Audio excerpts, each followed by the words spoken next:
Hi, I'm Daniel Montez de Oca from Vice and Virtue. Today we sent out Marcus Lewis to talk to Mr. Barfield of AFN Dakota to find out AFNs on the Pacific and what exactly their mission is here in Japan. We are the mouthpiece of the command. That's what we do. We support the higher headquarters through their command information messages. We also are here for emergencies and to get people safe during typhoons and other disasters. So we're very viable for the community, and we're the commander's voice. So what is your mission at AFN? To deliver vital command information to them. So that's what we do right here. We go about 12 hours a day. We also have 8 channels of television, including HD Sports, so we bring in programming just like what they do in the United States. Would you say there's a lot of hard work put into what you guys do in your practice? There's a lot of hard work, as you're probably finding out in this workshop that you're attending, that TV just doesn't happen, and there's a lot of hard work behind the scenes. Our folks normally put in, I'd say, 9 to 10 hours a day and a lot of weekend work because you have to cover the events of the community.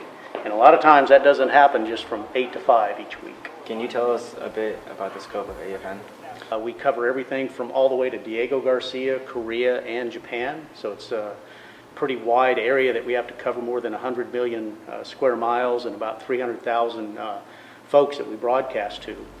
Thanks, Marcus. Next we head to the soccer field to find out what it's like playing Division II soccer in the Pacific from Malik Wilkes. Malik Wilkes, the 5'6" freshman, has been making waves in the Pacific ever since he's transferred in from the States.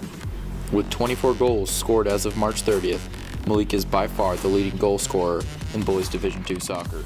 Alright, so how'd you feel about playing tonight? Slippery, it was wet. Difficult to play, but I mean, we got a tie, so I'm happy with the result. Yeah, awesome. And then overall, this is a pretty big season for you so far as a freshman and the reputation you have. How do you think you'll continue it in Far East?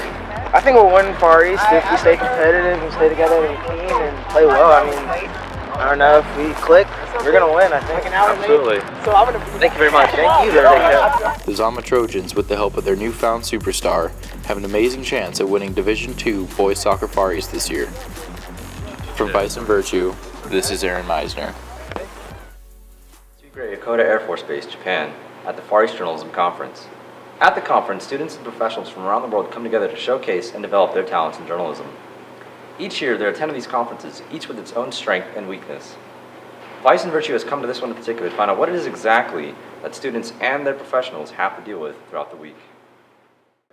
Here we interview some students and ask them about this year's Far East and the things they've experienced so far. I just wish some of it was a little bit more together. What do you mean by that? If it buses and stuff, it's hard to schedule it, but Yeah. If it was it makes it a little harder to do some of the stuff that I wish we could do. It's definitely a little bit hectic because I know that they're trying to make some changes this year, and it's not at the new sauna, which I think we're all really disappointed about. And I can tell that people they're trying to handle it, but it's really no one really knows what's going on. Now we go to our interviews with Louis Rapp, the superintendent of Far East Schools, and Victor Rivera, the director of this year's Far East Journalism Conference, and ask about what Far East really is, its budget problems, and the future of the Far East conferences. Why isn't it at the new sauna? We've been at the new sauna in the past. And I know by having it here on base as opposed to at that location, that was also a money-saving opportunity for our events. And as we look at, as we're able to be more financially prudent with our dollars, that helps to ensure that our events will continue. Every time we have one of these 4-day events, we obtain data and feedback from the adults, the professionals when they're available, as well as from the students on what can we do better, how can we fix it, and where do we need to go from here. Very successful. So when I talk about the future, there will be 10 events next year. The exact model's kind of iffy because it's dynamic.